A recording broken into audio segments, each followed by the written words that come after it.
Programa Arte de Viver. Apoio Sicom, Sindicato dos Condomínios Prediais do Litoral Paulista, a mão amiga no momento certo.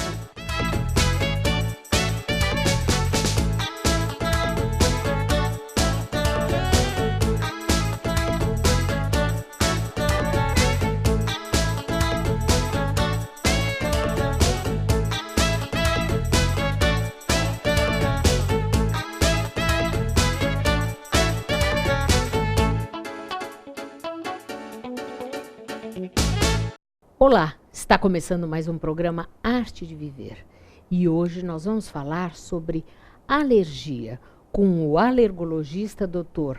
Fabrício Rubens Pires Afonso, que é um especialista, mestre em ciências médicas pela Universidade de São Paulo, especialista em alergia de crianças e adultos e professor da Unimes dessa matéria de alergologia. Alergologia, isso, alergologia. É muito legal ter você aqui. Alergia é uma coisa que é tão importante a gente falar, porque as pessoas às vezes confundem, enfim, tomam um monte de remédios que não poderiam tomar, enfim, há muita salada nesses aspectos, não é verdade? Sim, agradeço o convite, primeiramente, e de fato a alergia, ela não é uma coisa vaga. A alergia, ela é uma reação que uma pessoa tem a coisas que habitualmente todos os outros toleram e ela não tolera. É uma reação exagerada e geralmente não é na primeira vez que você tem contato com isso, podendo ser para medicamentos, alimentos, plantas e daí por diante. Agora, o que é preciso acontecer para uma pessoa desenvolver uma alergia? Então, geralmente tem fatores genéticos dessa família, os familiares com asma, rinite ou a reação a medicamentos. Esse paciente tem este caráter genético, tem que existir uma proteína ou alguma substância que vá causar alergenicidade. Existem proteínas que têm essas capacidades de induzir um estado imunológico no indivíduo, e tem que ter a quebra da barreira, não é só ter o fator genético essa proteína, tem que ter algum problema com o indivíduo, porque na maior parte dos casos, mesmo tendo genética, você tem mecanismos de tolerância, e quando é quebrada a tolerância é que desenvolve a alergia. É como se ele tivesse que estar com a resistência mais baixa, vamos dizer assim? Do modo geral, as pessoas tendem a produzir anticorpos contra tudo que é estranho. Tá. Mas nem todas essas proteínas que são produzidas contra o que é estranho, elas vão induzir um estado de alergia, porque tem mecanismos contrarreguladores. Então, o estado imunológico do paciente interfere sim com a alergia. Agora, quais são as alergias mais comuns, ou o que a gente pode mais comumente chamar de alergia? Vamos lá. Olha, se a gente for começar pela infância, é mais comum o indivíduo começar com dermatite atópica, ele pode evoluir para rinite, para asma, isso a gente chama de marcha alérgica, isso é uma coisa muito comum, muito frequente. Entre a alergia alimentar e a rinite pode haver o eczema ou a dermatite atópica, ela pode estar ou não relacionada à alergia alimentar. E tem outras doenças que podem acontecer ao longo da vida toda, como as urticárias alérgicas ou não, as reações a medicamentos, a anafilaxia, picadas ferroadas de abelhas e outras. E não existem uma ou outra mais comum? Todas essas são extremamente comuns, não são?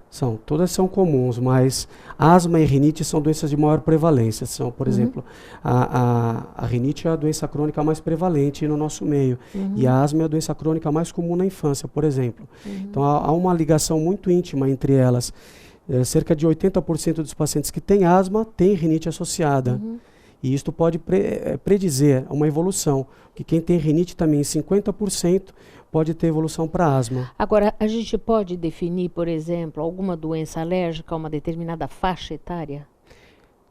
Existem doenças que acometem mais determinada faixa etária. Por exemplo, a infância e a adolescência é mais comum a rinite e a asma, a dermatite atópica e a alergia alimentar. Por exemplo, leite de vaca, o ovo, soja, trigo, milho, que são considerados os alimentos infantis, né? Tá. Numa idade adulta já começa a aparecer as doenças ocupacionais e as reações medicamentosas. Então a pessoa trabalha em algum ambiente, fica exposta, por exemplo, aos animais, um veterinário, uma pessoa que trabalha num pet shop. E na idade avançada, já nos idosos, pode acontecer realmente as reações a medicamentos. Principalmente por causa da interação, de usarem muitas drogas. Mas, Fabrício, diariamente. por exemplo, algumas doenças acompanham você para o resto da vida. Pela vida fora. Então, por exemplo, às vezes a pessoa começou uma rinite em criança e isso acompanha ela o resto da vida. Geralmente sim.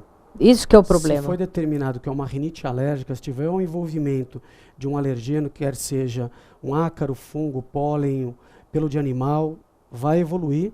Ela vai continuar produzindo anticorpos contra esses antígenos que ficam no ambiente e a tendência, se for uma rinite importante e não for tratada, ela vai poder desenvolver pelo menos alguns episódios de quadro asmático.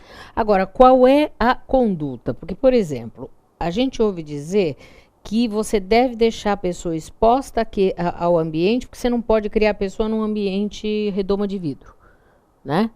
Então, que você não deve tirar tudo que é carpete ou tudo que é...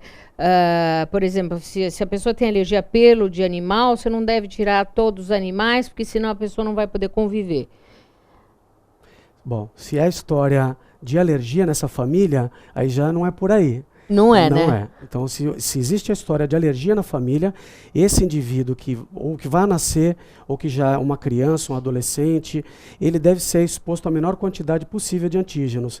Não é questão de uma redoma, mas existem algumas medidas de controle ambiental, e a gente denomina dessa maneira, que apesar de não serem as medidas mais eficazes para o tratamento, do tratamento, elas acompanham.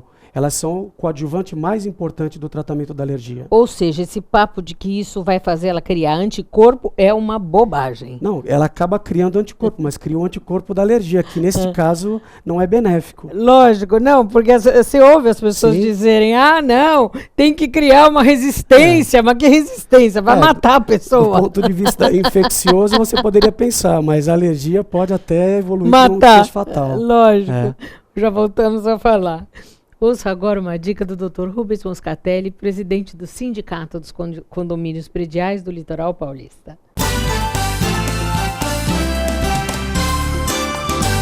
Hoje nós vamos falar sobre a questão da divisão de despesas por igual ou fração ideal.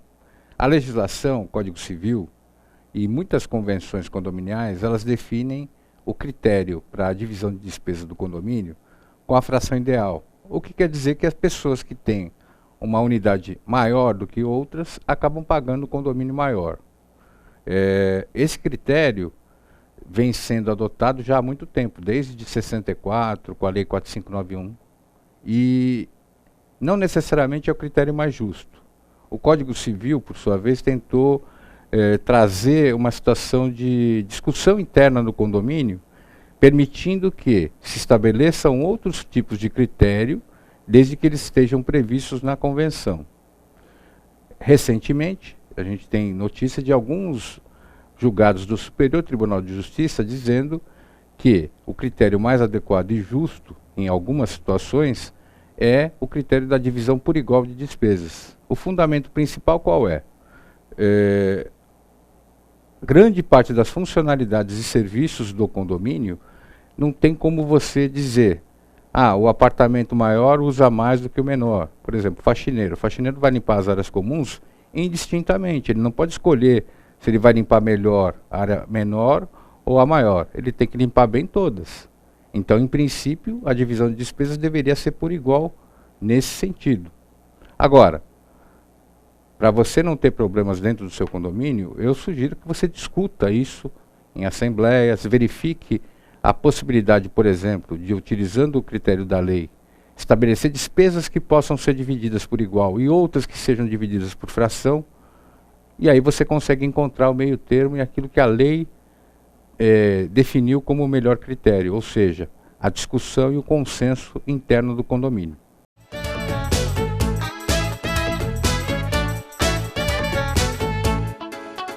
Comunicado. A Escola Santista de Astrologia está com inscrições abertas para os cursos regulares de formação em astrologia. Curso básico com turmas manhã, tarde e noite, interpretação de mapa astrológico, previsões e supervisão de mapas. A escola ainda oferece atendimento de mapas astrológicos e uma grande variedade de livros. Escola Santista de Astrologia, Rua Goitacazes, número 8. Telefone 3284-9714. 34, Santos.